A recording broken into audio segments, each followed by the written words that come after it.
आप इतनी बातें कह रहे हैं, आप ज्ञान दे रहे हैं, लेकिन आप जिस कैमरे का उपयोग कर रहे हैं वो कैमरा भी प्लास्टिक से बना है। मेरे यहाँ जो ये माइक लगा है ये भी प्लास्टिक से बना है। तो इसका प्रयोग आप क्यों कर रहे हैं? बात चाहे कितनी ही ऊंची कही जाए, सुनी जाएगी अपनी औकात के हिसाब। साइंस और टेक्नोलॉजी को यहीं खत्म करते हैं और दर्शन को शुरू करते हैं। कुछ तो रिसर्च हो रहा है, मतलब कुछ अच्छा हो रहा है ना। वो न तो रिसर्च शब्द का मतलब उनको पता है, न साइंस शब्द का मतलब पता है। हम वास्तव में हैं नहीं हैं, क्या कर रहे हैं? आजकल तो एआई आ गई है, तो मान लीजिए कि हम तो एआई से बने हुए हैं, हमारा कोई अस्तित्व नहीं है। तो वो नहीं मानते थे कि ईश्वर नहीं है, उस पे से वो इस बात पे आ गए कि न कुछ तो है, ये इतना विराट है। देखो धार्मिक मूर्ख होते हैं ग्रंथ पढ़ने वाले, लेकिन उनसे ज्यादा संख्या साइंस पढ़ने वाले मूर्खों की तो बहुत है, गली गली में ज्यादा।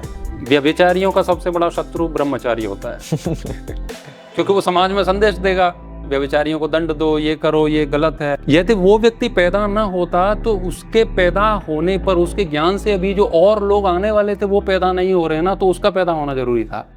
आपने देखा होगा दीवारों पर लिखा होता है इस पर इश्तिहार लिखना मना है, विज्ञापन करना मना है। ये विज्ञापन भी आपको दीवार पर करना पड़ता है।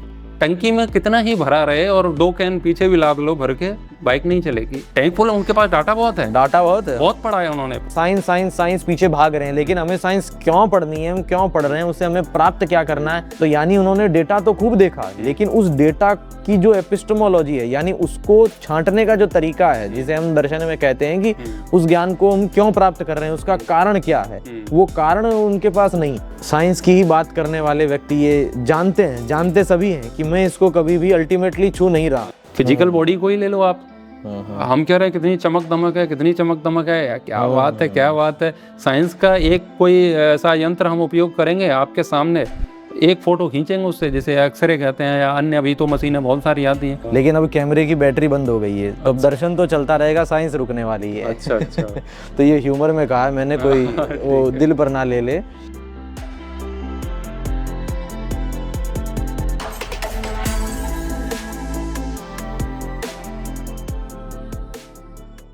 नमस्कार, आप सभी का स्वागत है विज्ञान दर्शन के एक और खास एपिसोड में। और आज हमारे साथ आचार्य प्रशांत जी बैठे हैं, तो सबसे पहले उनको नमस्ते। जी नमस्ते। क्योंकि आज उनका आना हुआ यहाँ वीडीआरओ के ऑफिस में, और काफ़ी देर से बातचीत चल रही थी, काफ़ी गूढ़ विषयों पर बात हुई, कई वार्तालाप हुई। तो हमने सोचा कैमरा लगा करके इसको शूट किया जाए ताकि इसका लाभ और भी लोगों तक पहुँच सके। तो मैं अब अपना रुख आचार्य जी की तरफ करता हूँ। आचार्य जी, जैसे हमने कई बार कॉल पर बात की है कि कोई भी जो विषय होता है, हर विषय को हम साइंस और फिलॉसफी, यानी जो दर्शन है, क्योंकि दर्शन में जो साइंस वाली बातें हैं वो भी आ जाती है, और जिसको हम फिलॉसफी समझते हैं वो भी आ जाती है, अनुभव की बातें भी आ जाती है। तो हम हर एक समस्या या हर एक समाधान को हम फिलॉसफी और साइंस की नज़र से देख सकते हैं। इस पर मेरा एक चिंतन है, फिर उस पर आप कुछ अपना ओपिनियन रखिएगा। मैंने अभी एक रिसेंट में स्टोरी भी डाली थी अपने इंस्टाग्राम पर कि जितने भी ज्वलंत मुद्दे होते हैं, फिर चाहे ये अभी एप्स्टीन फाइल्स का चल रहा है, उससे पहले अरावली का आया था, और भी कई मुद्दे आते रहते हैं, तो उन पर मैं अपना ओपिनियन देने से बचता हूँ।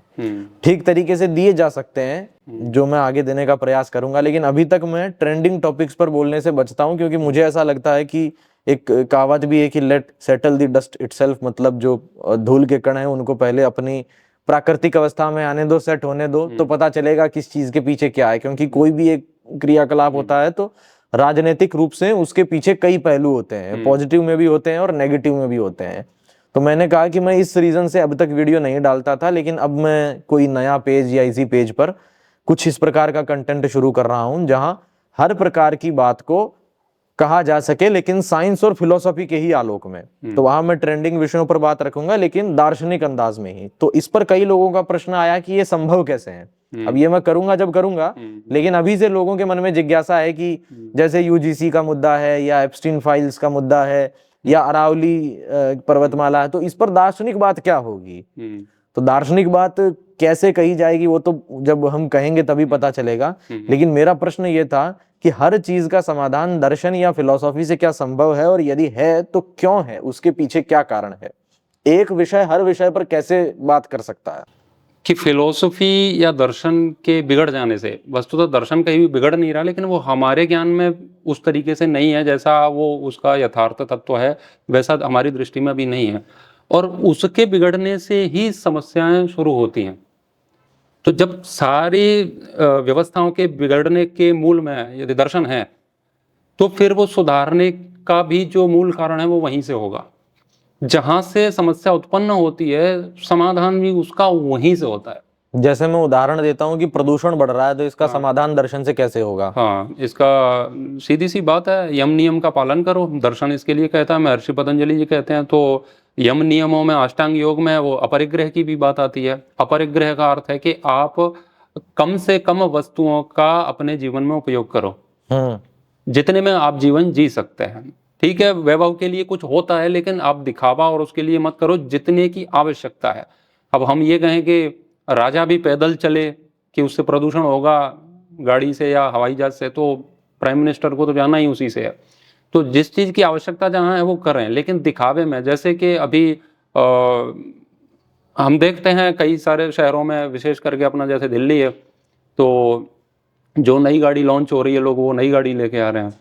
जिनके पास पैसा है, जिनके पास है ही नहीं, वो तो लाएंगे कहाँ से, लेकिन सपना उनका भी है। तो घर जितना बड़ा है उसमें आधे से ज़्यादा घर गाड़ियों से भरा हुआ है।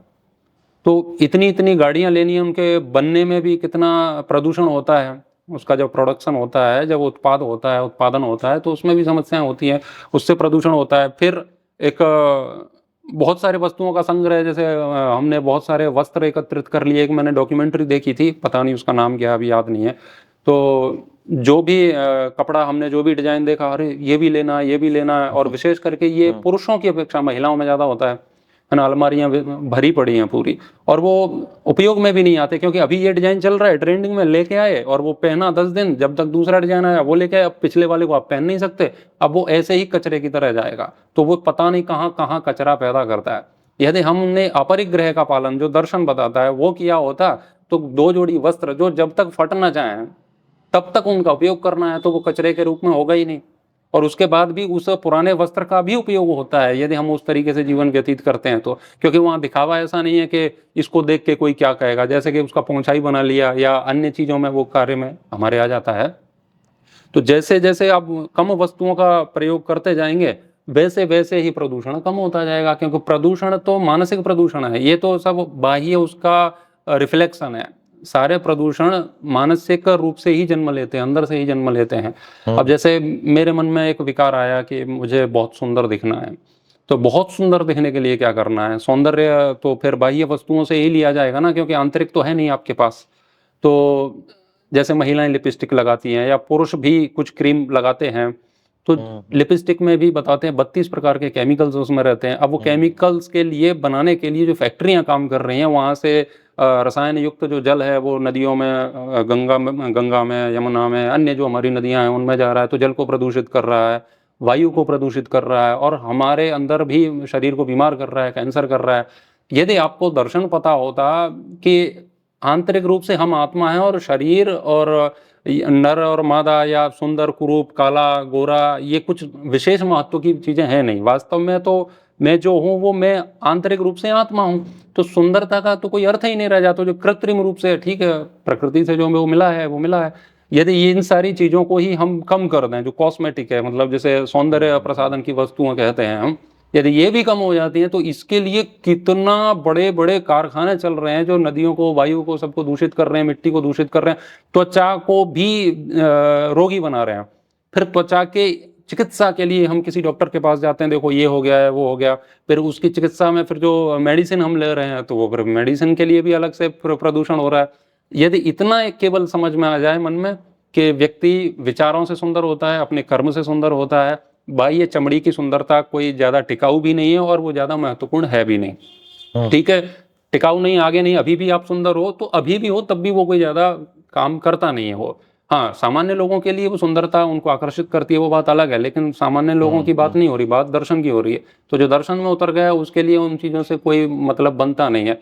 तो ये बाह्य वस्तुओं के चमक दमक के लिए और सामान, लाइट लगा रहे हैं, लाइट का एक अपना प्रदूषण है, ये भी दिखावा के हरी पीरी पता नहीं क्या क्या लाइट्स और इतने डेकोरेशन होते हैं आज घरों में, मतलब वॉशरूम तक में इतनी इतनी लाइटें लगी हैं जहाँ पर आप केवल मल विसर्जित करने जा रहे हो, वहाँ कुछ करना धरना नहीं है ऐसा, लेकिन उसके लिए भी जा रहे हो, तो उसके लिए भी लाइट का उत्पादन हो रहा है। तो कोयले से होता है, तो कोयला कहाँ पर देखो हो रहा है, आप प्लग यहाँ लगा रहे हैं, प्रदूषण कहीं और हो रहा है।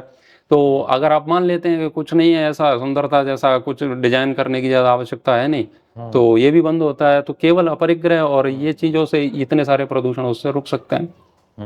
आप में मेरे में प्रेम है तो हम एक गाड़ी में ही जा सकते हैं, आप भी जा सकते हैं, है ना, आप जा सकते हैं, मैं जा सकता हूँ, वेद ज्ञान जी जा सकते हैं, अपने अंकित जी जा सकते हैं, एक ही गाड़ी में हम जा सकते हैं। और लेकिन ये ना भाई, अपना रुतबा अलग है, हम अलग गाड़ी से जाएंगे, आप थार से जाओ, हम स्कॉर्पियो से जाएंगे, कोई किसी से जाएगा, तो 5 गाड़ियों का प्रदूषण तो फिर ज्यादा ऑरा बनाना है तो फिर ऑरा बनाना, भौकाल बनाना है, तो फिर वो हो सकता है ना। तो उसके लिए तो अगर हमारे अंदर प्रेम है तो हम एक में ही जा सकते हैं, तो 4 से जो प्रदूषण होना था वो नहीं होता। तो जैसे ही आंतरिक प्रेम बढ़ेगा, अपने से प्रेम बढ़ेगा, प्रदूषण मुक्त हो जाएगा भारत। तो मेन समस्या ही है ये, यहीं से प्रदूषण तो जन्म ले रहा है। जैसे ही आपकी ये बात लोग सुनेंगे तो सीधा उनके मन में ये प्रश्न आएगा, और ये प्रश्न क्यों आएगा इसका भी मैं आज दर्शन जानना चाहूंगा। पर पहला प्रश्न ये आएगा कि आप इतनी बातें कह रहे हैं, आप ज्ञान दे रहे हैं, लेकिन आप जिस कैमरे का उपयोग कर रहे हैं वो कैमरा भी प्लास्टिक से बना है, मेरे यहाँ जो ये माइक लगा है ये भी प्लास्टिक से बना है, तो इसका प्रयोग आप क्यों कर रहे हैं? यदि आप इस बात के समर्थन में हैं तो सबसे पहले आप ये कैमरा छोड़ो, ये यूट्यूब छोड़ो, आप छोड़ो, हमसे दूर जाओ, हमें ये सब मत सुनाओ। तो उसके अंदर कुछ और है वास्तव में ये बात जो कही जाती है, बट इसका प्रथम उत्तर हम क्या देंगे? हाँ, तो प्रथम उत्तर ये है इसका, थोड़ा 1-2 उदाहरण से हम और समझते हैं, थोड़ा आगे पीछे जाके। जैसे कि कोई व्यक्ति कहता है कि जनसंख्या बहुत बढ़ रही है, जनसंख्या बहुत बढ़ रही है तो बच्चे कम पैदा करो या कुछ करो ही मत, कोई जरूरत नहीं है ज्यादा, ऐसे भी बोला जाता है। अब करने चाहिए नहीं करने चाहिए वो विषय में नहीं जा रहे हैं हम, तो यदि ऐसा बोला जाता है तो लोग उसको भी यही बोलते हैं कि तुम क्यों नहीं मर जाते? जैसे तुम भी तो एक संख्या हो ना, आप भी तो मर सकते हो ना, तो आप ही मर जाओ ना, बात खत्म होगी, कम से कम एक तो कम होगा। है? या आपके माता पिता सोच लेते तो आप कहाँ से पैदा होते, ये भी उसमें होता है। यदि वो व्यक्ति पैदा ना होता तो उसके पैदा होने पर, उसके ज्ञान से अभी जो और लोग आने वाले थे वो पैदा नहीं हो रहे ना, तो उसका पैदा होना जरूरी था। यदि वो है और वो इस बात का प्रचार कर रहा है कि मत करो, ज्यादा पैदा मत करो, तो वो जितने उनके कहने से जितने कम पैदा होंगे ना, वो ज्यादा जरूरी हो गया उनका पैदा होना इस बात के लिए। अगर वो पैदा ना होते तो वो जरूर पैदा होते, तो फिर ज्यादा पैदा होते। वो एक पैदा हो गया है तो अब और ज्यादा पैदा नहीं होंगे, तो फायदा कौन से में है? उसके पैदा होने में फायदा है ना, उसके जिंदा रहने में फायदा है ना। मैं कहूं कि इंस्टाग्राम बहुत समस्या कर रहा है लोगों को, तो ये बात मुझे इंस्टाग्राम पर ही बोलनी पड़ेगी, और वो इंस्टाग्राम है मेरे लिए, इसी के लिए है वो। और हम कह रहे हैं कि मेरे को तो कोई व्यक्ति बोलता भी है, हम तो गुरुजी आपकी वजह से इंस्टाग्राम चला, मत चला, तेरी वजह से मत चलाओ, अन्य जगहों पर भी आते हैं। अगर तुम समझ गए हो तो फिर हमारी जरूरत समझ ही गए हो तो वैसे भी फिर हमारी जरूरत ही क्या है, क्योंकि है ही हम तो इसी के लिए, है ना।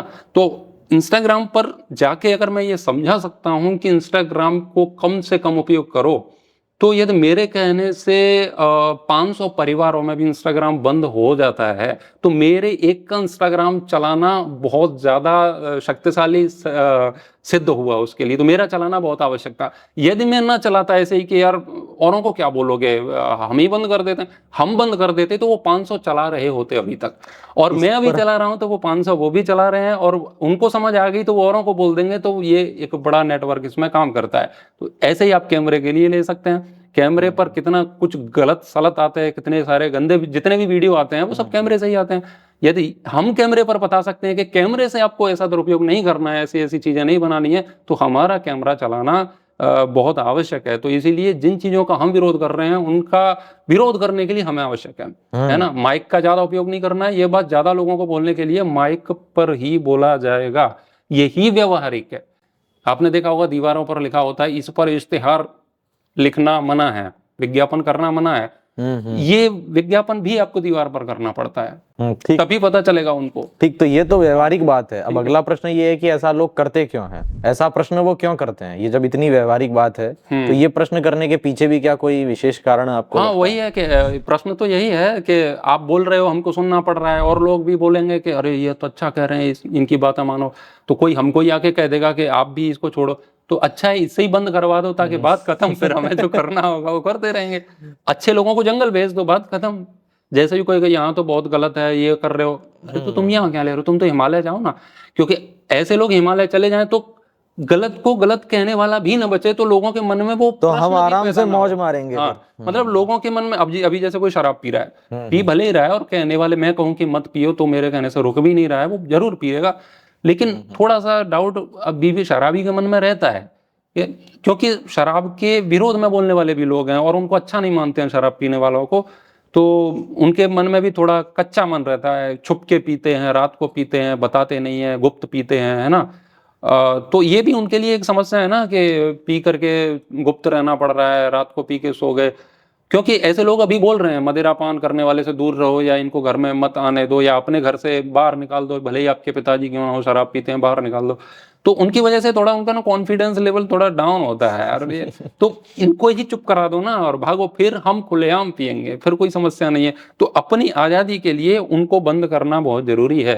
यदि मैं शराब के ठेके के खिलाफ बात कर रहा हूँ ना, तो अब जरूरी है मेरे मुंह का बंद हो जाना उनके लिए, नहीं तो वो ठेके की रेटिंग गिरेगी, ग्राहक कम होंगे। तो इससे अच्छा है कि उनको बंद करा दो, तो अच्छे लोगों को बंद कराओ, तो इनसे ही बोल दो कि तुम ही कुछ मत करो। कि मुझे ऐसा लगता है कि ये बात अपनी मौज की व्यवस्था बनाने के लिए कही जाती है कि तुम हट जाओ, ये सब बात मत कहो, ताकि हम आराम से अपनी व्यवस्था देख सकें। तो जो आपने कहा शुरू में, उसको अंग्रेजी में कहेंगे हमारे नास्तिक बंधुओं के लिए कॉस्ट बेनिफिट एनालिसिस। मतलब यदि हम ये प्लास्टिक नहीं लगाते हैं तो इससे कितना प्लास्टिक बनेगा, वो कॉस्ट बेनिफिट एनालिसिस है। यानी हम ये एक स्थिति ऐसी मान लेते हैं कि हमने ये सब प्रयोग नहीं किया, हमने YouTube का प्रयोग नहीं किया, सोशल मीडिया का प्रयोग नहीं किया, मैंने वीडियो बनाकर ये नहीं कहा कि रील एडिक्शन खराब है, तो रील एडिक्शन कितना बढ़ेगा। तो मान लीजिए कि तब जो 100 लोग मेरी वीडियो सुन रहे हैं वो दिन रात रील्स देख रहे हैं, वहीं मेरे वीडियो बनाने से, मेरी एक रील देखने से उन्होंने दिन रात देखना बंद कर दिया और उनका स्क्रीन टाइम 10 घंटे से घटकर 2 घंटे हो गया। तो यदि मैं ये नहीं करता उस स्थिति में, और यदि मैं ये कर रहा हूं उस स्थिति में, अधिक बेहतर स्थिति क्या हो रही है ओवरऑल इकोलॉजी की। तो अगर इस कॉस्ट बेनिफिट एनालिसिस में मेरा वीडियो बनाना जो है वो जीत रहा है ये सिचुएशन, तो फिर ये करना ठीक है, ये कर्तव्य है, ये अकर्तव्य नहीं है। तो ये बात हम कॉमर्स में भी पढ़ते हैं, हर जगह पढ़ते हैं। फिर ये बात क्यों कही जाती है, तो उसका जो आपने उत्तर दिया वो बिल्कुल सटीक मुझे लगता है कि ये इसलिए कहा जाता है कि ताकि ये बात भी ना सुनने को मिले। जैसे मैंने अभी एक वीडियो डाली थी सोशल मीडिया ट्रैप के ऊपर, एक लंबी वीडियो थी जो महासम्मेलन जो हुआ था दिल्ली में, तो उसमें ये बात मैंने कही थी ताली पीटने को लेकर और रील एडिक्शन इत्यादि इत्यादि। तो उस पर कई कमेंट्स आए ऐसे, कई लोगों ने इंस्टाग्राम पर भेजा कि अगर सोशल मीडिया इतना ही खराब है तो आप सोशल मीडिया पर ये बात भी क्यों बोल रहे हो। और कई ऐसे सैकड़ों कमेंट्स आए, डजन्स ऑफ कमेंट्स आए कि हमने आपकी ये वीडियो देखने के बाद अब संकल्प ले लिया है कि आज से हम इंस्टाग्राम नहीं चलाएंगे, डिलीट मार देंगे, रील नहीं देखेंगे, जो भी कंटेंट देखेंगे कम से कम सर्च करके देखेंगे, स्क्रॉलिंग पर अपने मस्तिष्क को नहीं बेचेंगे। तो कई लोगों ने वो वीडियो देखकर बंद किया। अब जो लोग ये कह रहे हैं कि नहीं आप ये वीडियो गलत बना रहे हैं, यदि मैं उनकी मान लेता हूं तो क्या उनकी बात मानने से फिर रील एडिक्शन खत्म हो जाएगा? नहीं होगा, फिर तो व्यवस्था और खुलेगी। अवरोध कुछ है ही नहीं, सीधी सी बात है। व्यभिचारियों का सबसे बड़ा शत्रु ब्रह्मचारी होता है क्योंकि वो समाज में संदेश देगा व्यभिचारियों को दंड दो, ये करो, ये गलत है, तो सबसे बड़ी समस्या उनके लिए वही है ना। हाँ, तो बढ़िया है कि उसी को या तो कलंकित सिद्ध कर दो, या फिर वो जो बोल रहा है उसमें कुछ संदेह उत्पन्न कर दो लोगों के मन में, ताकि अपना व्यापार चलता रहे। तो बस वो अपनी स्वतंत्रता के लिए है वो सारी बात है। ठीक, अभी तक मुझे नहीं लगता सोशल मीडिया पर कहीं ये प्रश्न इस तरीके से एड्रेस हुआ होगा। प्रश्न करने वाले ही डिस्ट्रॉय हो गए हैं यहाँ पर क्योंकि ये एक बहुत बार कही जाती है ये बात कि आप ऐसा क्यों कह रहे हैं, आप भी तो इसका प्रयोग कर रहे हैं। यदि कोई ये भी कह रहा है ना, हम तो नहीं कहते टेक्नोलॉजी का प्रयोग आप बिल्कुल ना करें, लिमिट में करें जितना ठीक लगता है आपको, लेकिन यदि कोई आकर ये भी कह रहा है कि टेक्नोलॉजी का प्रयोग बिल्कुल वर्जित कर दो, तब भी वो टेक्नोलॉजी का उपयोग कर सकता है। कॉस्ट बेनिफिट एनालिसिस का सिद्धांत यही है, वो कर सकता है, इसमें कोई विरोध नहीं है। अब अगला प्रश्न मेरा इसी से जुड़ा हुआ है कि परिग्रह और अन्य सारी बातें ठीक है, लेकिन ये सारी बातें आती है शिक्षा से, विद्या से, लेकिन आज विद्या के जितने बड़े बड़े इंस्टीट्यूशंस हैं, टॉप इंस्टीट्यूशंस, वहां जितने भी बड़े लोग होते हैं जो सो कॉल्ड विद्या के बहुत बड़े ठेकेदार होते हैं, जिनको लोग मानते हैं कि ये बहुत बड़े लोग हैं, शिक्षक हैं, अध्यापक हैं, साइंटिस्ट हैं, प्रोफेसर हैं, एकेडमिशियन हैं, शिक्षा मंत्री हैं, वो ज्यादातर इन सिद्धांतों पर विश्वास करते हैं कि हमसे मिलना है तो अपॉइंटमेंट होना ही चाहिए, कोई सीधा भी मिल लिया तो अपॉइंटमेंट होना चाहिए, ईमेल होना चाहिए, इस प्रकार की फॉर्मेलिटीज, ये सब एक बहुत ही कॉमन एकेडमिक प्रैक्टिस है और ये एक नियम की तरह, अनुशासन की तरह है, तो इसमें कोई विरोध नहीं है कि हाँ वो होना चाहिए। क्या बहुत अधिक शिक्षा लेने से ये शक्ति मिल जाती है किसी को कि फिर वो इस तरह की फॉर्मेलिटीज का उपयोग कर सके, या वास्तव में जिसके पास शिक्षा है, विद्या है, तो उसकी क्या निशानी है? तो वैसे ये प्रश्न बहुत व्यापक है। अब अंतिम में ही आपका प्रश्न ये आ गया कि विद्या की क्या निशानी है, तो वो तो पूरा एक अलग है विषय। लेकिन जैसा आप जो फॉर्मेलिटीज की बात कर रहे हैं, अनुशासन की बात कर रहे हैं, वो एक बड़े स्तर के व्यक्ति के लिए वो मुझे लगता है कि वो ठीक है। उसमें होता यही है, नहीं तो आप जैसे खुले दरबार रखते हैं ना किसी के लिए भी, तो जिन लोगों का सच में आपकी बात को समझने का स्तर नहीं है, या वो अपनी भी बात कुछ ठीक से कह नहीं पा रहे हैं, उन लोगों में हमारा समय व्यर्थ होता है। मिलने में कोई समस्या नहीं है, किसी से भी कोई भी सीधे आके मिल सकता है, लेकिन उसमें समय व्यर्थ जाता है। तो अच्छा है एक ऐसा सिस्टम बनाया जाए कि वो उनसे गुजर के आएगा तो जो अपने से मिलने के योग्य है, या तो उसके पास कोई अच्छी सी शिकायत है हमारे लिए कि आप ये चीज़ बदलो, समाज में ऐसा ऐसा होना चाहिए, यदि हम राजनेता हैं तो कानून की मांग, मतलब जो भी कुछ हो सकता है, या फिर उसके पास एक अच्छा प्लान है, अच्छा एक सुझाव है सरकार के लिए या किसी साधु संत के लिए या किसी भी व्यक्ति के लिए, तो वो लगे कि हाँ ये बात वहां तक पहुंचनी चाहिए, तो वो वहीं पहुंचनी चाहिए। अब जैसे मान लीजिए कि मेरे पास अभी एकदम से दिन में 10,000 संदेश आ जाते हैं व्हाट्सएप पर। अब उन 10,000 में अच्छे भी हैं, बुरे भी हैं, अब मैं कैसे देखूंगा कि किसका सही है? तो उसके चक्कर में वो अच्छे वाला भी छूट जाएगा, क्योंकि फिर हमें वो सारे ही छोड़ने पड़ते हैं। लेकिन अगर फिल्टर वाली ऐसी कुछ व्यवस्था हो कि जो जो ठीक ठीक है वही हम तक पहुंचे, तो वो हम उसे एड्रेस कर पाएंगे, देख पाएंगे, तो वो व्यवस्था बहुत अच्छी है। बहुत अच्छी बस यही है कि उसके पीछे एक अहंकार अपना वो नहीं होना चाहिए कि वही वाली बात जो शुरू में हम कह रहे थे कि नहीं मेरे से तो वही लेवल वाले मिलेंगे। अगर किसी के पास सही में कोई सजेशन है, अच्छी बात है, तो वो योग्यता से नहीं, वो उसकी बात के हिसाब से फिल्टर होनी चाहिए चीजें। ऐसा नहीं है कि वो किस सिस्टम से आया है, कैसा है, उसका मतलब आर्थिक स्थिति उसकी क्या है, सामाजिक प्रतिष्ठा क्या है, वो नहीं।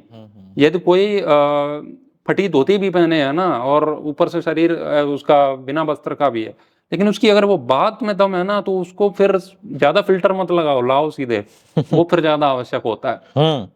सीधा उदाहरण देख लें, अभी प्रधानमंत्री जी से, जैसे मोदी जी हैं, उनसे शिकायत भी है लोगों को, प्रेम भी है, सब कुछ होता ही है, इतने बड़े स्तर पर कोई भी व्यक्ति होता है।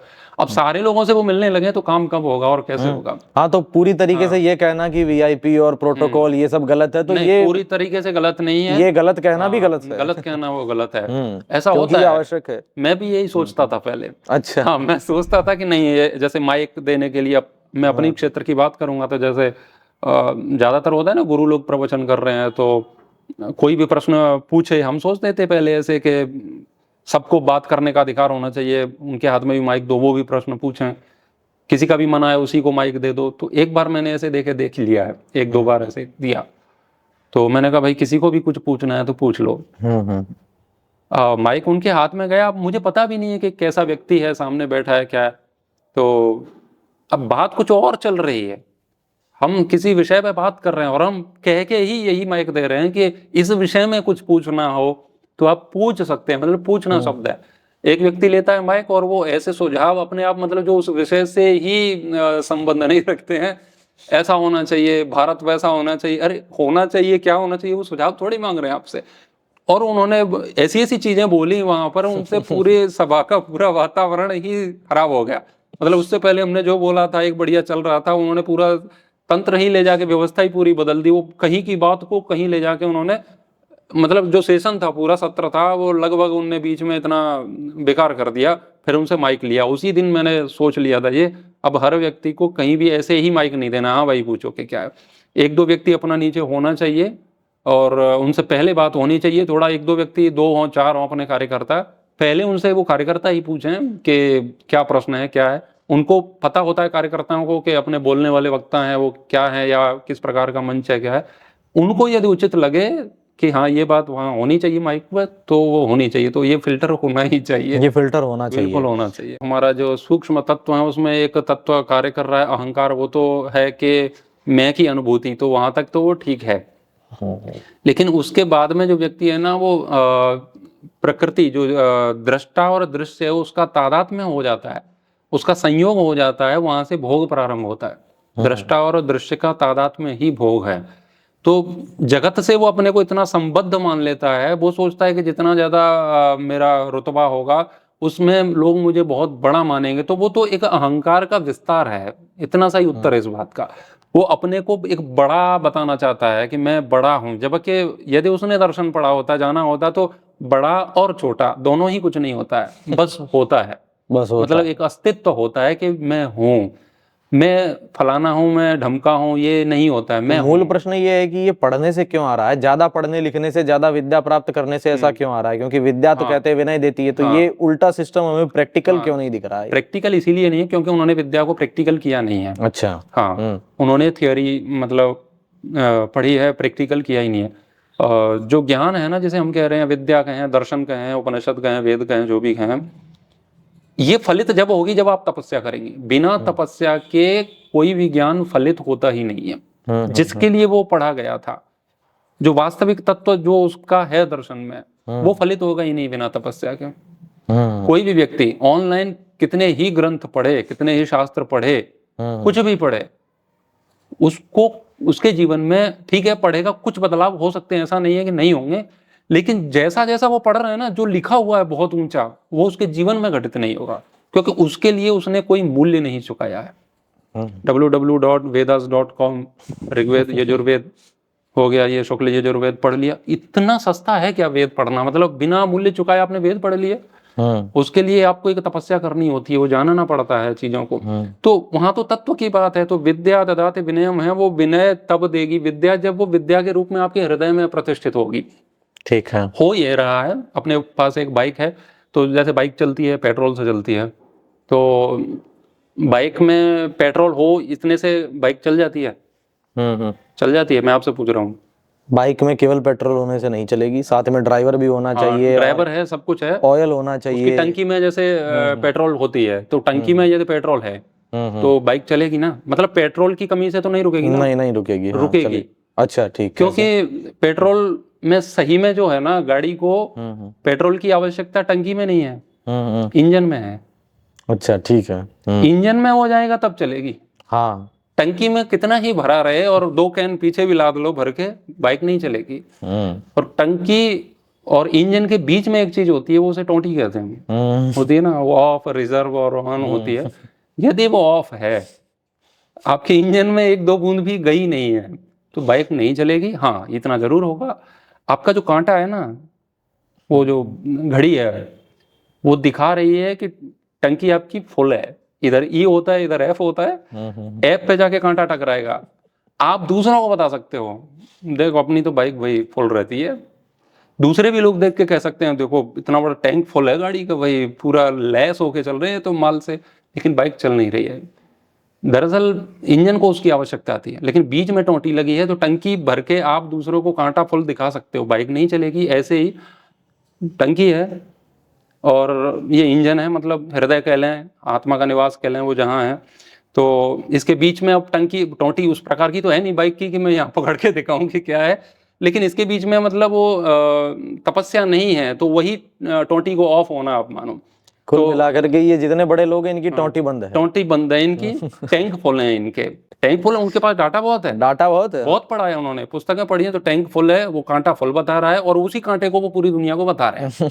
देखो मेरे पास इतना फुल है, यानी कि मुझे गीता कंठस्थ है, मुझे वेद कंठस्थ है, मुझे शैव शास्त्र दर्शन कंठस्थ है, मुझे ये कंठस्थ है। कुछ भी क्या और भी आधुनिक किताबों में आधुनिक भी किताबें मुझे गणित आती मैंने है। इतने साइंटिस्टों को पढ़ा है, और ये थियोरी पढ़ी है, इस पर जितना भी लिखा गया है वो भी सारा मैंने पढ़ा है।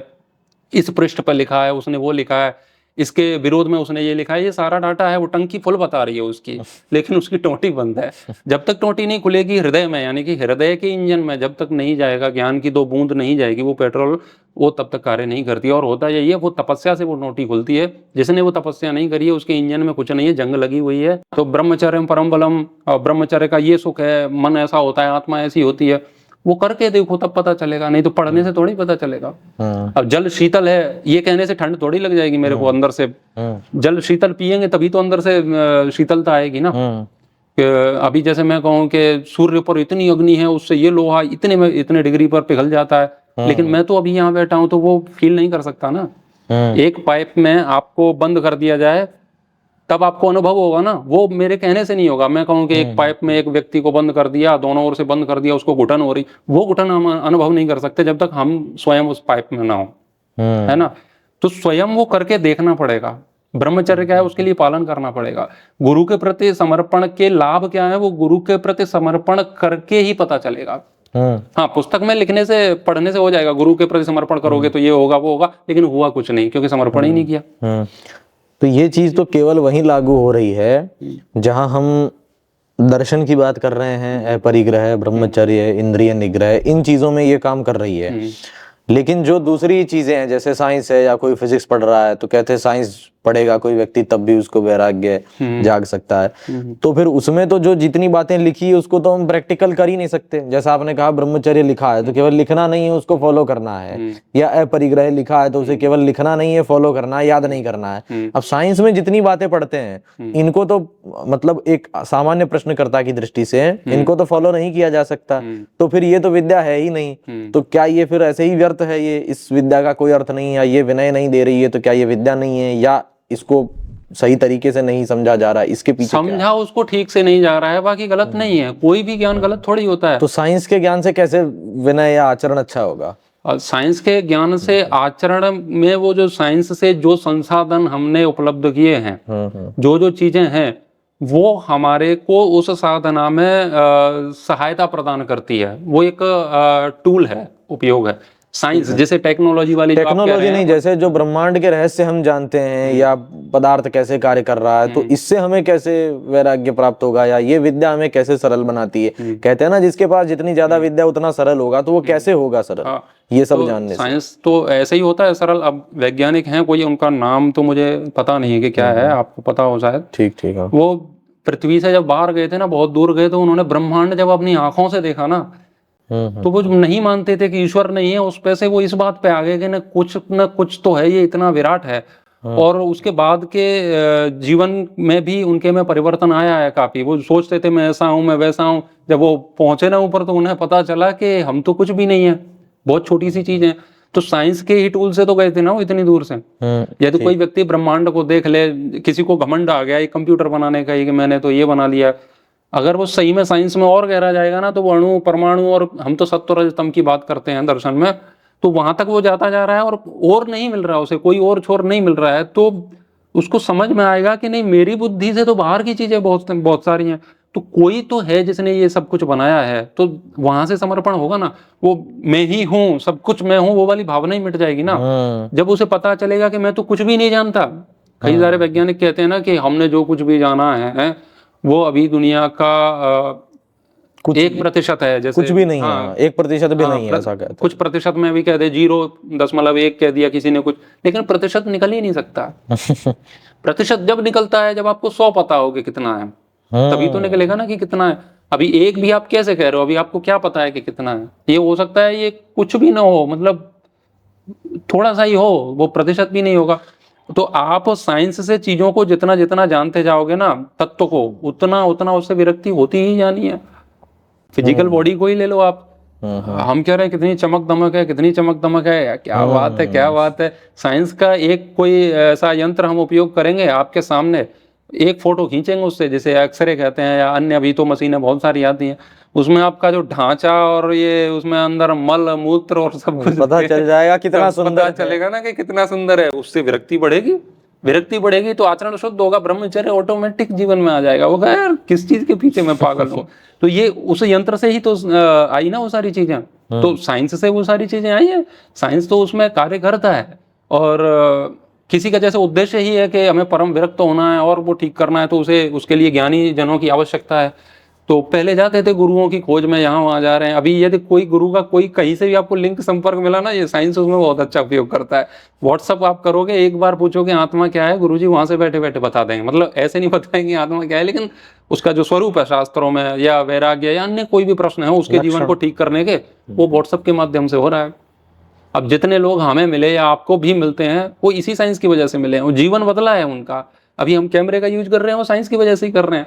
तो इसके उपयोग से तो आचरण में और शुद्धि हो ही जानी है। ज्यादा से ज्यादा इसका उपयोग, जितना अच्छे अर्थों में इसका उपयोग होगा, तो कार्य करेगा ही करेगा, उसमें तो कोई बात ही नहीं। ठीक। और वेद हैं वो भी तो प्रकृति को, जगत को जानने की बातें ही कह रहे हैं।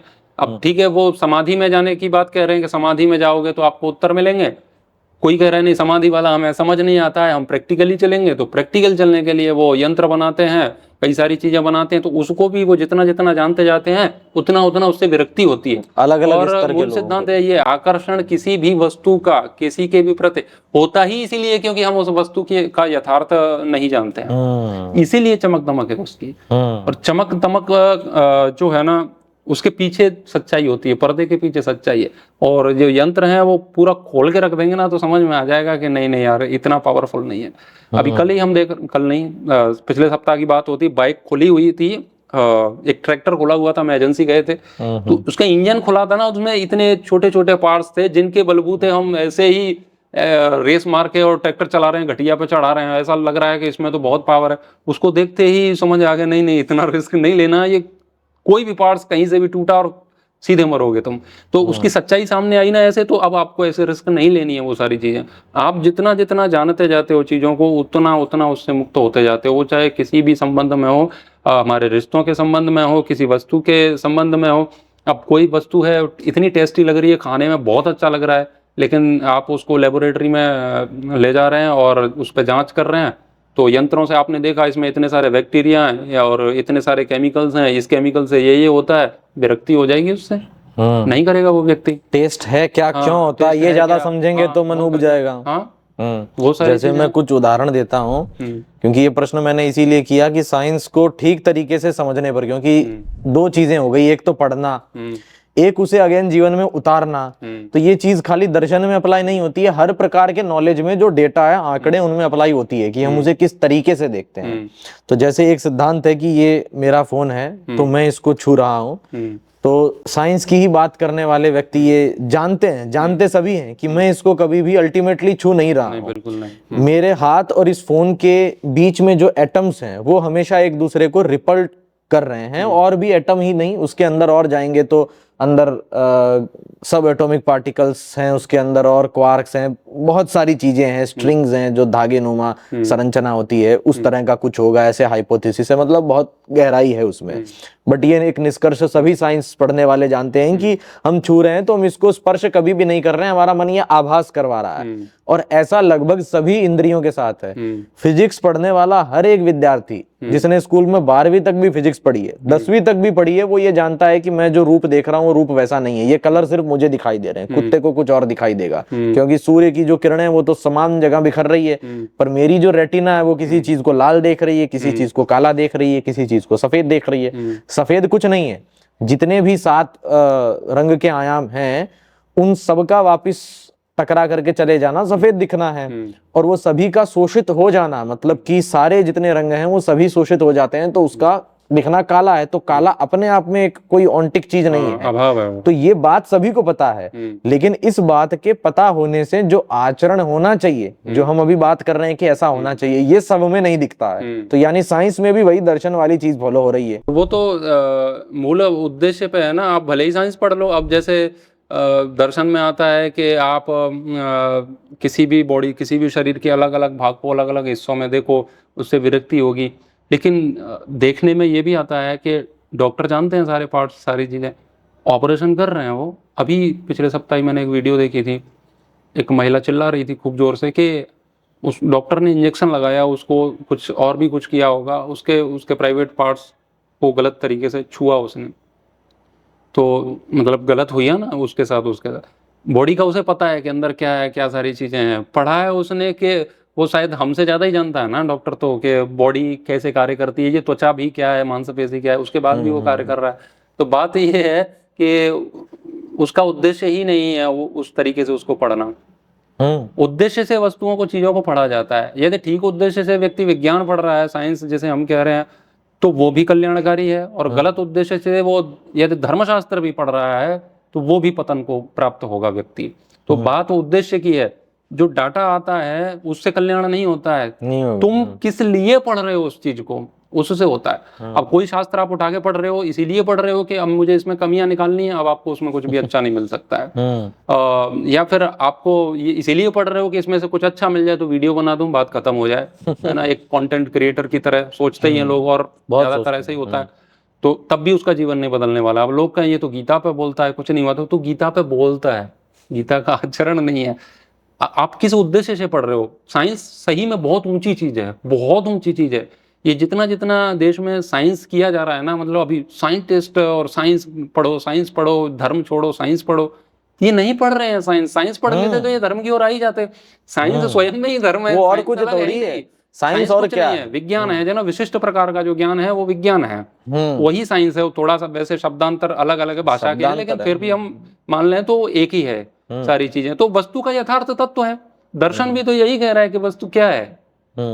दर्शन भी तो यही कह रहा है ना कि पंच महाभूत हैं ये, और उसी की कलाकारी है ये सब कुछ जो दिख रहा है। अब इससे ज्यादा कुछ है नहीं। अब इसमें फर्क क्या है कि जितने लोग ये साइंस पढ़ते हैं, हाँ। वो वास्तव में ये जो बात है, इसको दर्शन में, जो वेस्टर्न दर्शन है उसमें एपिस्टेमोलॉजी कहते हैं, कि उस किसी भी विद्या को देखने का जो नजरिया है, तौर तरीका है, वो तौर तरीका मिसिंग है। वो साइंस साइंस साइंस पीछे भाग रहे हैं, लेकिन हमें साइंस क्यों पढ़नी है, हम क्यों पढ़ रहे हैं, उससे हमें प्राप्त क्या करना है, ये भाव नहीं है। तो बड़े बड़े मशीनों में काम कर रहे हैं, कोलाइडर में काम कर रहे हैं, इधर से वो हाइड्रोजन बम, सब वो सारी चीजें देख रहे हैं, ऐसे बड़े बड़े वैज्ञानिक है। लेकिन आप उनका जीवन देख रहे हो तो लगता है कि जो एक बैलगाड़ी चलाता है वो भी कई बार उनसे श्रेष्ठ आचरण कर लेता है कुछ कुछ मायनों में। तो यानी उन्होंने डेटा तो खूब देखा, लेकिन उस डेटा की जो एपिस्टेमोलॉजी है, यानी उसको छांटने का जो तरीका है, जिसे हम दर्शन में कहते हैं कि उस ज्ञान को हम क्यों प्राप्त कर रहे हैं, उसका कारण क्या है, वो कारण उनके पास नहीं है। तो वो एक तरह से बिना घोड़े का रथ है। हाँ, वो तो वो कारण क्या है ना, मूल बात तो ये है ना कि लोगों को पता ही नहीं है कि वो ये कर क्यों रहे हैं। हाँ, बस साइंस से विकास होगा, विकास होगा। मूल बात ये है कि उनको ये नहीं पता है कि हम कोई भी क्रिया करते हैं वो किस लिए करते हैं। हम कुछ भी पढ़ते हैं तो क्यों पढ़ते हैं, या कुछ भी पढ़ने से बचते हैं तो क्यों बचते हैं।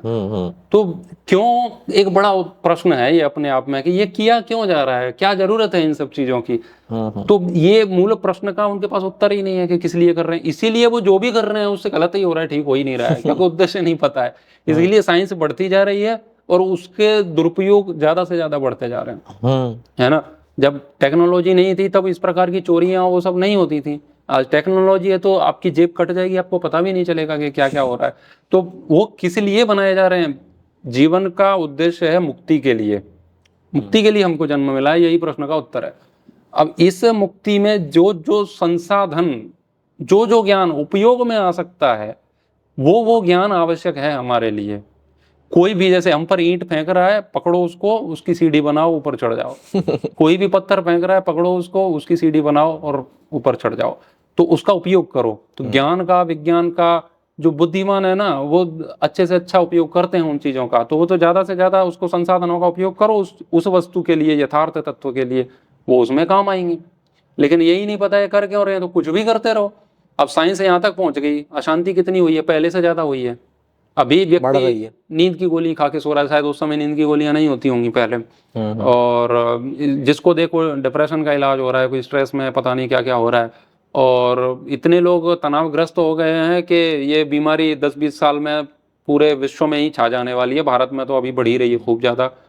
यदि इससे विकास होना था, इस साइंस से, तो हो जाना चाहिए था ना। विकास तो मतलब उत्थान, शांति समाज में बढ़ती जा रही है, लोग शांत हो रहे हैं, लोग बड़े पवित्र होते जा रहे हैं, लोगों में बड़ा प्रेम बढ़ रहा है ना, सुकून है जीवन में। ये हो रहा है तो दिख रहा है कि विकास है।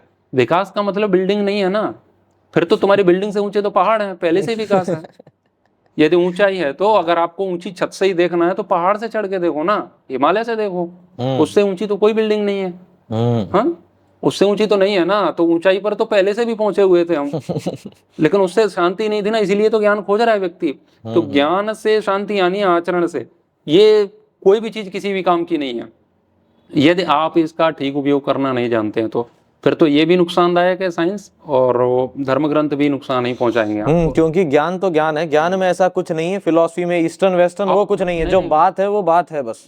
उसमें काल का भी कोई मतलब नहीं है ज्ञान का। जैसे गीता कब आई, वेद कब आए, कब का प्रश्न ही नहीं है। बात ये इसमें है क्या, वो कह क्या रहा है। ये अब ये 200 वर्ष पहले कहा गया था या 400 वर्ष पहले, उससे मतलब क्या है।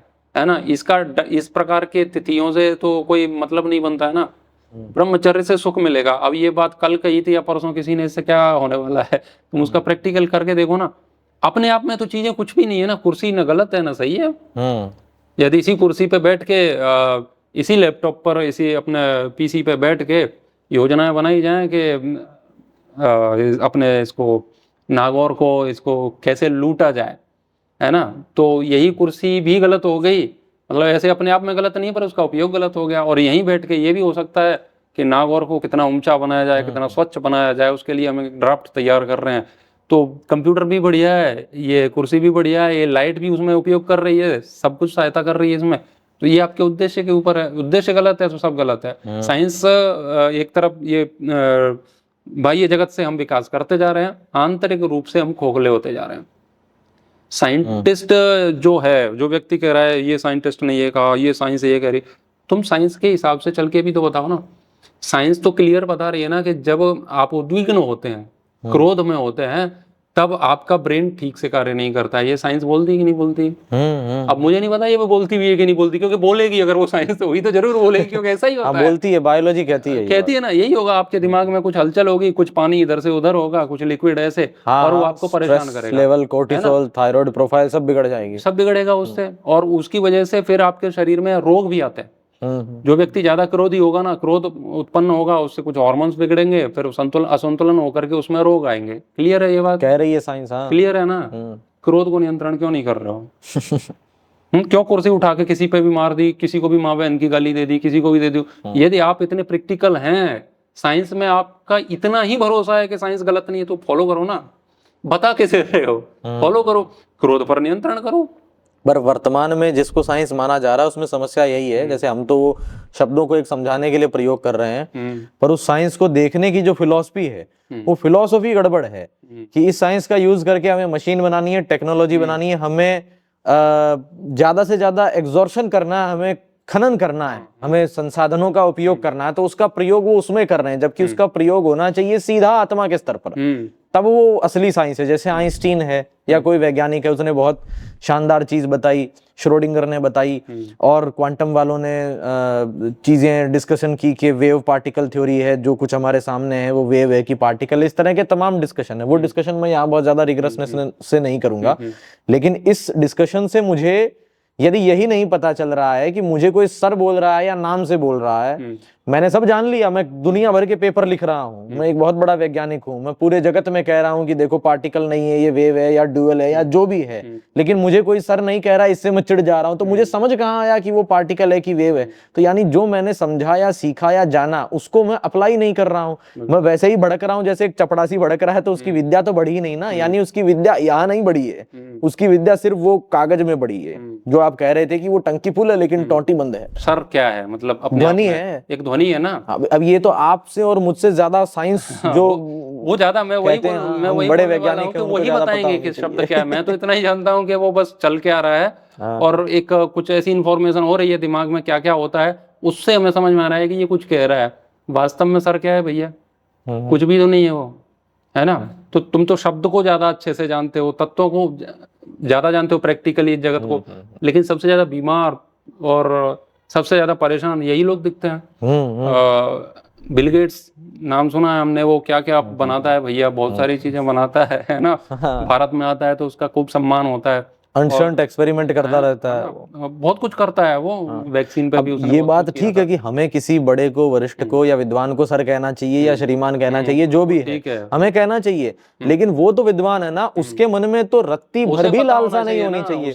उसे तो पता है ये ऑडियो वेव है, कैसे काम कर रही है। अब जैसे हमको या आपको, जैसे आपको कोई मोहित कहे, सर कहे, भैया कहे, तो ठीक है, वो सम्मान दे, वो उसमें उनकी भलाई है। लेकिन आपको कोई मोहित करे, आपको तो पता होना चाहिए ना कि मैं तो मोहित ही हूँ, बात खत्म। अब वो कुछ भी कहे, मैं तो मोहित भी नहीं हूँ। मतलब ठीक है, कहने के लिए मोहित है, नहीं भैया भी बोल दे, कुछ भी बोल देगा तो क्या फर्क पड़ता है उससे, है ना। तो कोई अंतर नहीं पड़ता है ना। ऐसे ही मतलब इसका देखें हम तो, जैसे बिल गेट्स ने ये बनाया भैया, ये माइक्रोसॉफ्ट का ये है, अब उनके करतूतें, काली करतूतें वो सबके सामने आ ही रही है कि ये क्या करते हैं, है ना। तो क्या तुमने साइंस, मतलब इतने गहराई में गए हो, तुम्हें इतना नहीं पता, जिसको इतना नहीं पता है कि बच्चियों के साथ ये नहीं करना होता है ना। बच्ची ही नहीं, बड़ी भी महिला के साथ वो नहीं करना होता है जैसा वहां हुआ है वो किसी भी स्थिति में वो जस्टिफाइड नहीं है। कैसे भी नहीं उसको आप ठीक कह सकते हो कि इस प्रकार से ठीक है, इतना तक नहीं पता है उसको। अब वो उसमें उतना उतर रहा है साइंस में जितना उसको क्या पता होगा, मतलब जीवन के बारे में, सच्चाई के बारे में, जो सत्य जिसे कहते हैं, जगत का सत्य उसको क्या पता होगा, कुछ नहीं है। अब वायर का पता है, यहाँ से ऐसे होता है, ये होता है, इसका टूल ऐसे कार्य करता है, ये डिस्प्ले में ऐसे चलेगा, ये सॉफ्टवेयर ऐसे कार्य करेगा। उससे हुआ क्या, तुमने जान तो ले ली ना इतने लोगों की। यानी वो दर्शन की नजर में विद्वान नहीं, ढोल है बिल्कुल। नहीं, वो ढोल तो नहीं है दर्शन की नजर में, वो तो मतलब बद्ध हैं, वो तो मतलब इंच इंच काटने लायक लोग हैं, मतलब वो तो ढोल तो वो तो है ही मूर्ख, और वो पापी तो है ही, लेकिन केवल पापी कहने से छोड़ना नहीं चाहिए इनको। मतलब ये तो बिल्कुल इनकी तो इंच इंच काट देना चाहिए इनको, और एक बार में नहीं, बार बार ना, बोटी हाँ बोटी बोटी, एक बोटी काटो, ज्यादा रक्त बहे ना, इनको पट्टी बांधो, फिर इनका दर्द बंद हो जाए, फिर एक बोटी फिर से काटो, कई महीनों में इनको मारना चाहिए ऐसे। जैसा अथर्ववेद में लिखा है ना कि तू जला दे, चीर दे, फाड़ दे, फूंक दे, भस्म कर दे, वो सब इनके लिए इनके साथ होना चाहिए। अब ये लोग बताएं, जैसे कि कोई बिल गेट्स ने कहा है कि ईश्वर का कोई अस्तित्व नहीं है। जिसको इतना तक नहीं पता है कि जीवन कैसे जिया जाता है, किसी के साथ व्यवहार किया ईश्वर के बारे में क्या वो बताएगा कि ईश्वर है कि नहीं है। इतनी मोटी चीजें तुम्हें समझ नहीं आती हैं, तुम्हें क्या पता है उसका भैया। अब रात को कोई 12 बजे मैसेज भेज रहा है, वो कह रहा है आयुर्वेद कहता है कि समय से सो जाना चाहिए। अब वो व्यक्ति को क्या पता है कि आयुर्वेद क्या कह रहा है।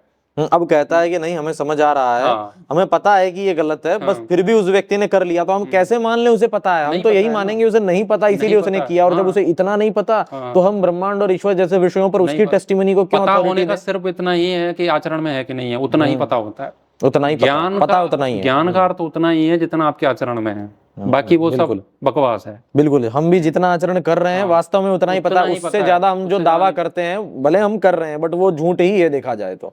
झूठ में जीने में बड़ा मजा आता है, लेकिन जब सच्चाई सामने आ जाएगी ना, सही में आप उसे जान लोगे, झूठ को तुरंत ही छोड़ दोगे। ऐसा मैंने कोई व्यक्ति नहीं देखा जिसने कहीं पढ़ा हो ऐसे कि बिजली का जो तार है उसमें ऐसे वाइब्रेशंस होते हैं, उससे हम स्पर्श करते हैं तो वो हमको मार देगी, जान ले लेगी।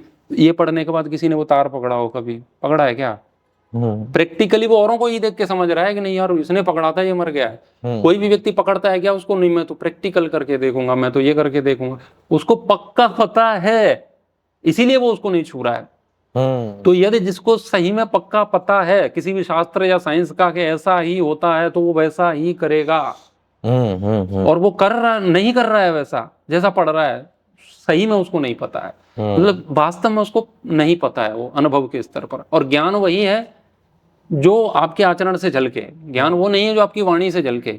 वाणी से तो कितना ही बकवास कर सकते हैं, वाणी से तो अमृत और जहर दोनों बरस सकता है, वो कुछ भी हो सकता है, वाणी से तो सब कुछ होता है। आपके आचरण से वो झलके, वो ज्ञान है। जितना अंदर गया, जो आपके आचरण तक आया, उतना ही ज्ञान है आपको, उससे ज्यादा है नहीं। तो पढ़ते रहो आप चीजें, दिमाग लगाते रहो, अब ये बना देंगे, हम ये बना देंगे, अब ये ट्रेन बनाई है, ये 200 पे दौड़ती है, 600 पे दौड़ती है, कल वो 1000 पे दौड़ जाएगी। और क्या कर लोगे? साइंस बढ़ाओगे तो 2000 पे दौड़ा दोगे। और क्या कर लोगे? 5000 पे दौड़ा दोगे। लेकिन जल्दी ही दौड़ के जाओगे, एक महिला का रेप करोगे वहां जाके, इसीलिए दौड़ रहे हो तुम ट्रेन में, तो फिर क्या मतलब है उसका? इसका तो इतनी सामान्य बात नहीं समझ में आई कि इससे वहां पीड़ा हो रही है, ऐसा हो रहा है, बहुत दुख हो रहा है, उस दुख को महसूस नहीं कर पा रहे हो, तो एक सामान्य बायोलॉजिकल फैक्ट नहीं समझे तो हम कैसे मान ले? इतनी फिजिक्स तुमने समझ ली है, हम तो मानेंगे बस रट लिया। ऐसा ही है। अभी मैं गया था एक कार्यक्रम में ही था, तो मैंने डाला था अपने व्हाट्सएप उसमें चैनल दार्शनिक विचार पे डाला था मैंने। तो एक व्यक्ति गुटखा थूक रहा है, अपनी खिड़की से बाहर थूक रहा है। धार्मिक प्रवृत्ति जैसा, मतलब प्रवृत्ति तो क्या, उसका बाहर से थोड़ा ठीक ठाक धार्मिक दिख रहा था, बातें भी वो किसी और से धार्मिक ही कर रहा। वो बोला आत्मा यहाँ रहती है, फिर आत्मा यहाँ चली जाती है, और मरने के बाद आत्मा उस लोक में चली जाती है। तो आत्मा का उसे पता है कि मरने के बाद वो कहाँ कहाँ जाती है, लेकिन वो जो अभी गुटखा जो खिड़की से थूक रहा है, और थूकने के बाद वो पिछली ही खिड़की में, मतलब वो वैक्यूम से जाके दूसरे के चेहरे पे आ रहा है, उसे नहीं पता। वो नहीं पता कि गुटखा कहाँ जा रहा है, जबकि वो 2 फीट आगे तक जा रहा है। तो 2 फीट का उसे नहीं पता कि गुटखा कहाँ जा रहा है, पर आत्मा का सब पता है कि आत्मा कहाँ जा रही है। तो इस प्रकार का ज्ञान है, मतलब वो जो कह रहे हैं ना जीरो सिविक सेंस वाली बात, वो नहीं है। और बातें ऊंची ऊंची है, तो वो केवल धर्म के ही क्षेत्र में नहीं है, आत्मा के क्षेत्र में। के धार्मिक लोग ही ऐसा कर रहे हैं कि आत्मा की बातें कर रहे हैं, उन्हें जीना नहीं आया। जो साइंस की बातें कर रहे हैं उनको भी जीना नहीं आया, वो भी ऐसे ही गुटखा थूकने वाली बातें कर रहे हैं। साइंस पढ़ी है, सीधी सी बात है, सिगरेट आपके लिए हानिकारक है, इस पे कोई शायद दूसरा मत नहीं होगा कि कोई कहे कि ये अच्छा है, छोड़ दो भैया इसको, क्यों नहीं मान रहे हो साइंस की बात? साइंस तो आपके जीवन को ठीक करने के लिए बहुत चीजें बता रहा है ना। जितने यंत्र आपके शरीर के चेकअप के लिए बने हैं वो तो अच्छे ही हैं, उनको बुरा कौन कहेगा? लेकिन वो जो बता रहा है उसको मान तो लो ना। लेकिन वो तो आपने पैसे लूटने की मशीन बनाई है, सही में वो जीवन में विकास हो उसके लिए थोड़े ही बनाई है। वही एक्सटॉर्शन हो रहा है। बस वही है कि ज्यादा से ज्यादा लोगों को लूट सको और फिर उससे और यंत्र बनाएंगे और धरती को खोदेंगे और कुछ ऐसे उपयोग करेंगे, प्रयोग करेंगे, उससे और नुकसान करेंगे। लेकिन मानवता को दानवता में पूरी तरीके से हम बदल देंगे, इसके लिए प्रयास है। तो फिर वो मशीन जो है ना वो कचरा है, अगर उससे तुम कुछ भी ठीक नहीं कर रहे हो। अगर कोई व्यक्ति किसी मशीन के द्वारा चेकअप के बाद ठीक होके की भी यदि हत्याएं कर रहा है ना, तो उस व्यक्ति को मशीन उपलब्ध होनी नहीं चाहिए। साइंस है ना वो गलत व्यक्ति के हाथों में लगनी ही नहीं चाहिए। धर्म ग्रंथ भी है वो भी किसी भी गलत व्यक्ति के हाथ में नहीं लगनी चाहिए। दुनिया की कोई भी शक्ति, कोई भी पावर, जैसे हम कहें किसी भी रूप में है, गलत इंसान के हाथों में वो नहीं लगनी चाहिए। क्योंकि कोई भी शक्ति गलत नहीं है, हाथ गलत है, जिन हाथों में वो है वही गलत है। वस्तुतः संविधान भी गलत लोगों ने अभी उसमें गलत चीजें डाल डाल के उस तरीके से गलत कर दिया है, तो हम उसे शास्त्र के समकक्ष तो नहीं रख रहे हैं कि ऐसे है। लेकिन ठीक कायदे से देखा जाए, जो उसका मूल ढांचा है उसका, उसमें कोई समस्या वो तो है, तो नियम ही है, नियम है, अच्छी बात है। उसका एग्जीक्यूशन ढंग का होता तो अच्छे लोगों के हाथों में होंगे ना, तो निश्चित रूप से संविधान से भी भारत का विकास होगा। और गलत लोगों के हाथ में है तो देख लो कि अभी क्या हो रहा है ना। गलत लोगों के हाथ तो मनुस्मृति भी जाएगी तो वो दूषित ही होगी, उसका उपयोग नहीं। के नाम पर क्या क्या नहीं हुआ है देश में, है ना। मनुस्मृति के नाम पर कितना लोगों को सताया है, लूटा है, ये सच्चाई है इस बात में, कोई गलत थोड़ी है। हमारा तो शास्त्र ऐसा कहता है, ऐसे कह के किसी को नीच कहो, किसी की जाति को ट्रोल करो, और उनको पानी तक मत पीने दो, आप अपने पास मत आने दो, ये चीजें शास्त्रों के नाम पर ही तो हुई हैं। और वही शास्त्र जिन अच्छे लोगों के हाथ में लग गए, उन्होंने एक बड़े अच्छे समाज का विकास किया, जहां जहां जिनका क्षेत्र था, जितना हुआ उससे हुआ है। तो वो किसके हाथ में है वो बात अलग है ना। मनुस्मृति तो चलो छोटी सी बात है, छोटा सा ग्रंथ है।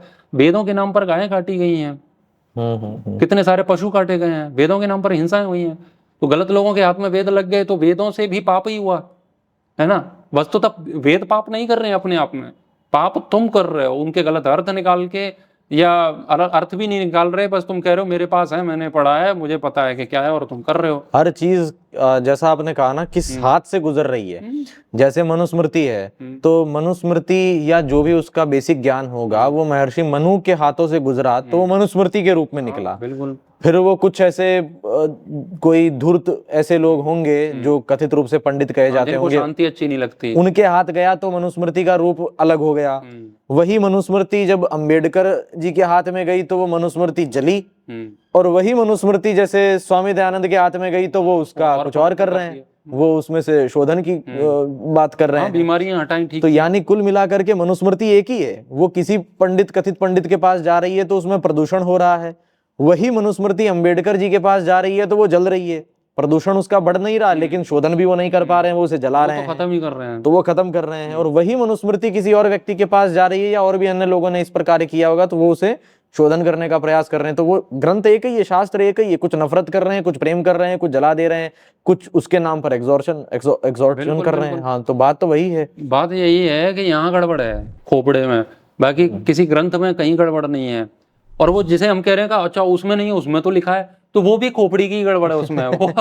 वो वहीं से तो गई ना, किसी की खोपड़ी से। उदाहरण दे रहे हैं, कभी अनेक लोग कहेंगे नहीं उसमें नहीं, वहां लिखा है। अच्छा, मेरा अंतिम जो प्रश्न था विराम से पहले वो इसी बारे में था कि अभी हमने जितनी चर्चा की, ये चर्चा आप मानते हैं कि ये फिलॉसफी और साइंस के ही डायरेक्शन में हमने की है? आप ऐसा मानते हैं? मैं भी ऐसा मानता हूँ, लेकिन लोग कहेंगे इसमें साइंस की बात कहाँ होगी। तो लोग साइंस को समझते हैं जो एक आर्ट साइंस, और वो साइंस मतलब अंग्रेजी में बोलो, एक तो वो होता है, एक तो भाषा के स्तर पर भी है कि आप संस्कृत बोल रहे हो तो साइंस कहाँ है इसमें। तो शुरू में हमने ये कहा था कि हम जो भी बात करेंगे हम साइंस और फिलोसफी के नजरिए से करेंगे, और हमें लग रहा है हमने वैसी की है, लेकिन लोगों को लगता है कि ये साइंस नहीं है। सही अर्थ हैं शब्दों के, और जिनके जो उपयोग हैं, जो उनके लक्ष्य हैं, वो उन्होंने पढ़े नहीं है। साइंस का अर्थ उनके दिमाग में इतना सा ही है, जैसे आयुर्वेद का कुछ लोगों के दिमाग में है कि कुछ पेड़ पत्ते पड़े होंगे कहीं, और उनका काढ़ा बन रहा होगा, और जरा लटक रहे होंगे दीवारों पर, उस प्रकार का आयुर्वेद है। उनको पता ही नहीं है कि आयुर्वेद में समाधि भी है, आयुर्वेद में संन्यास भी है, आयुर्वेद में आपके यौवन की कितनी कितनी सारी चीजें हैं, जीवन जीने की कलाएं हैं, सदवृत्त करणीय, सदवृत्त अकरणीय, क्या करना है क्या नहीं करना है। आयुर्वेद में बहुत कुछ है, लेकिन उनको पता है कि 2 पत्ते ऐसे कूटते हैं और उसको पी लेते हैं, उससे बुखार सही हो जाता है। आयुर्वेद उसके लिए है ही नहीं। आयुर्वेद बीमारी को ठीक करने के लिए नहीं है। आयुर्वेद का पहला जो उद्देश्य है वो है कि स्वास्थ्य व्यक्ति का ठीक रहे, वो बीमार पड़े ही ना, उसके लिए उसमें उपाय है। लेकिन किसी भी कारण से, कोई आलस्य से या किसी दुर्घटनावश कोई बीमार हो जाता है तो उसकी चिकित्सा के उसमें उपाय हैं। बाकी वो चिकित्सा का कोई ग्रंथ नहीं है आयुर्वेद। मूल रूप से, हाँ। मूल रूप से वो नहीं है। मूल से तो यही है कि उसमें जो लिखा है उसका पालन करो तो बीमार नहीं होगे। लेकिन आयुर्वेद किसके लिए कि ऐसा ही समझा जाता है, जैसे हमने अभी बात की। साइंस भी बिल्कुल ऐसे ही है लोगों के दिमाग में। साइंस मतलब एक व्यक्ति होगा, उसके मुंह पे मास्क लगा होगा, एक ऐसी वाली टोपी होगी, आंखों पे चश्मा होगा, जरूर होना ही चाहिए वैसे वाला, क्योंकि पढ़ने से आंखें कमजोर हुई हैं ऐसा दिखना चाहिए कि खूब पढ़ता है। बिना चश्मे का तो कैसे चलेगा, है ना। और एक टेबल होनी चाहिए अच्छी, उसमें कांच के वो जार हैं, वो सारी चीजें होनी चाहिए। इस तरीके से दिखेगा थोड़ा, फिर अंग्रेजी में वो थोड़ा उसको उस तरीके से बोले, है ना, ऐसा दिखेगा तो लगेगा कुछ तो रिसर्च हो रहा है, मतलब कुछ अच्छा हो रहा है ना। वो न तो रिसर्च शब्द का मतलब उनको पता है, न साइंस शब्द का मतलब पता है। देखो धार्मिक मूर्ख होते हैं ग्रंथ पढ़ने वाले, लेकिन उनसे ज्यादा संख्या साइंस पढ़ने वाले मूर्खों की तो बहुत है, गली गली में ज्यादा। साइंस इतना बढ़ रहा है तो तुम्हारी हालत खराब क्यों हो रही है फिर? साइंस इतना बढ़ रहा है, तुम्हारी नींद उड़ रही है, तुम सो नहीं पा रहे हो रात को, सामान्य तर्क की बातें नहीं समझ पा रहे हैं लोग। तुम अपना अंगूठा कंट्रोल नहीं कर पा रहे हो, 15 घंटे मोबाइल चल रहा है तुम्हारा। साइंस से इसे बंद करके बताओ। दिन रात तुम खाना नहीं खा पा रहे हो, तुम कितना गलत कर रहे हो जीवन में। साइंस से ये सारी चीजें नियंत्रित करके बताओ ना। और सही बात तो ये है कि साइंस तो उपयोग भी नहीं बताती चीजों का कि इसका उपयोग क्या करना है, वो तो बस बात बताती है। दर्शन और ये तो बताता है कि क्या करना है क्या नहीं करना है। इसलिए मैंने मूलभूत कहा सिद्धांत कि मतलब साइंस की फिलॉसफी होना जरूरी है। वो है ही नहीं उसमें। साइंस ने AK-47 बना के दे दी आपके सामने। मारना किसको है और किसको बचाना है और किससे बचाना है, ये आपको दर्शन बताएगा, फिलॉसफी बताएगी। साइंस तो बस चीजें बनाता है, उसका उपयोग आपको क्या करना है, इसका उपयोग आपको कैसे करना है, ये साइंस नहीं बता सकता है। साइंस एक मृत प्राय है, मतलब वो वस्तु का उद्देश्य आपको नहीं बताता है, वो बस चीजें सामने लाके रख देता है। अब सामने लाके कोई चीज ऐसे रख दी, वो बता ही नहीं रहा है कि इसको किसे खाना है। अब जो वस्तुएं जवानों को खानी थी वो बच्चे खा गए, जो बच्चों के लिए थी वो जवान खा गए, तो व्यवस्थाएं खराब होंगी ना उनके लिए। जिस बच्चे को प्रतिष्ठा है और उसके सामने तुमने ऐसी चीजें रख दी ना, आइसक्रीम रख के चले गए, वो उसको खा गया तो उससे बीमार हो गया। तो किसको क्या खाना है? कमजोर व्यक्ति को आप ऐसी चीजें खिलाओगे तो उसे जो पच नहीं सकती हैं, तो उसको बोलना पड़ेगा ना ये तुम्हारे लिए नहीं है। साइंस ये करता है, वो कटोरा रख देता है आपके सामने अब जिसका जो मना है वो इसका उपयोग करो, जिसका जो मना है कोई भी कुछ भी करो, और कर रहे हैं। दर्शन नहीं बताता है, दर्शन ये बताता है कि ये है, लेकिन ये तुम्हारे लिए है, ये तुम्हारे लिए नहीं है, ये इसके लिए है, तभी उसका उपयोग होता है। जब तक वस्तुओं का, किस वस्तु का किसके लिए उपयोग है ये नहीं समझेंगे लोग, तब तक वस्तु का कोई उपयोग ठीक हो ही नहीं सकता है। तो ये मूल बात है। साइंस करने वालों ने साइंस से उपलब्ध वस्तुओं के कोई बहुत अच्छे उपयोग नहीं किए। अच्छे हो रहे हैं, कई कई जगह पे चीजें होती हैं, सब उसके अच्छे बुरे तो होते ही है, दोनों ही पक्ष होते हैं, लेकिन अधिकांश उसका गलत हो रहा है। इंस्टाग्राम पे क्या सही हो रहा है बता, वो भी साइंस का ही एक उपाय है ना। कितनी सारी चीजें वहां से चल रही हैं, पूरा भारत विकृत हो गया उससे, है ना। पूरा जनरेशन जिसे जैन जी कह रहे हैं वो तो पूरा खराब ही हो गया उससे। तो इंस्टाग्राम अपने आप में बता रहा है क्या कि या उसका जो बनाने वाले ने बताया है कि तुम दूर रहो, तुम्हारे हाथ से नहीं चलेगा, ये नहीं होगा, वो नहीं करना, ऐसा कोई उसमें नियम नहीं है। तुम तो कोई भी मोबाइल लाओ, कुछ भी करो और उसे चलाओ। तो ये तो एक आध बात है, बाकी भी अन्य चीजें हैं, बहुत चीजें हैं। थोड़ा मैं यहाँ सस्पेंस और छोड़ देता हूँ दर्शकों में।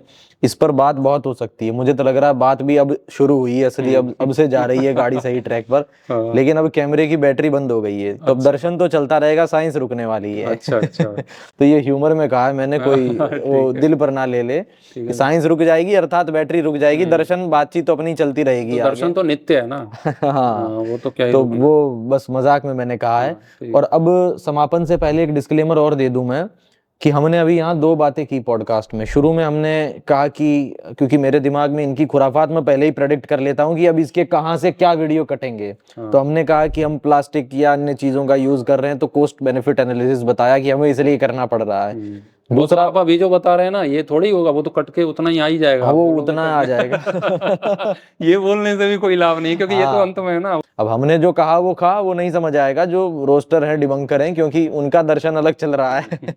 तो उनको ये लगेगा कि हमने थोड़ी देर बाद में कहा कि ज्ञान वही है जो हमारे आचरण में आता है, जो हम कहते हैं वो ज्ञान नहीं होता है। तो ये बात ठीक है, वैसे कोई भी बात हमेशा ठीक नहीं होती है, हर एक परिस्थिति अनुसार कही जाती है। पर ये क्लिप आसपास 2 जगह लगाकर दिखाई जाए तो ऐसा पोर्ट्रे किया जा सकता है, उसके पीछे अलग दर्शन है, उस पर हम विस्तृत रूप से चर्चा कर सकते हैं कभी कि ये खुराफात क्या है। ये मैंने एक बार पूछा भी था पॉडकास्ट में, आपसे लाइव चर्चा हो रही थी, तो आपने कहा था ये तमस ज्यादा है इसलिए ऐसा हो रहा है।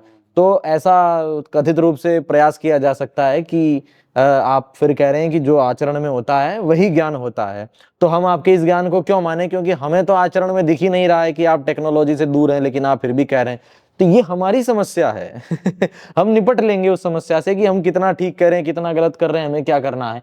आप जो उस वीडियो के बाहर देख रहे हैं, आपके लिए मात्र अपना सत्य है, आप अपनी आत्मा के अनुरूप देखेंगे तो वो ठीक है। हम वास्तव में हैं नहीं हैं, क्या कर रहे हैं, आजकल तो एआई आ गई है, तो मान लीजिए कि हम तो एआई से बने हुए हैं, हमारा कोई अस्तित्व नहीं है। आपको अपने लिए अपना सत्य खोजना है। तो ये एक सबसे बड़ी बीमारी है सोशल मीडिया पर, कि हम कुछ भी कहने जाएंगे उसका हम पूरा कितना भी स्पष्टीकरण देख दें, जो कहते हैं ना वेद में भी छेद निकाल लेते हैं लोग, तो हमारी बात में तो निकाल ही लेंगे। तो ये जो छेद निकालने वाली प्रवृत्ति है, इससे दिमाग में पानी घुसता है। तो उसमें होता यही है कि बात चाहे कितनी ही ऊंची कही जाए, सुनी जाएगी अपनी औकात के हिसाब।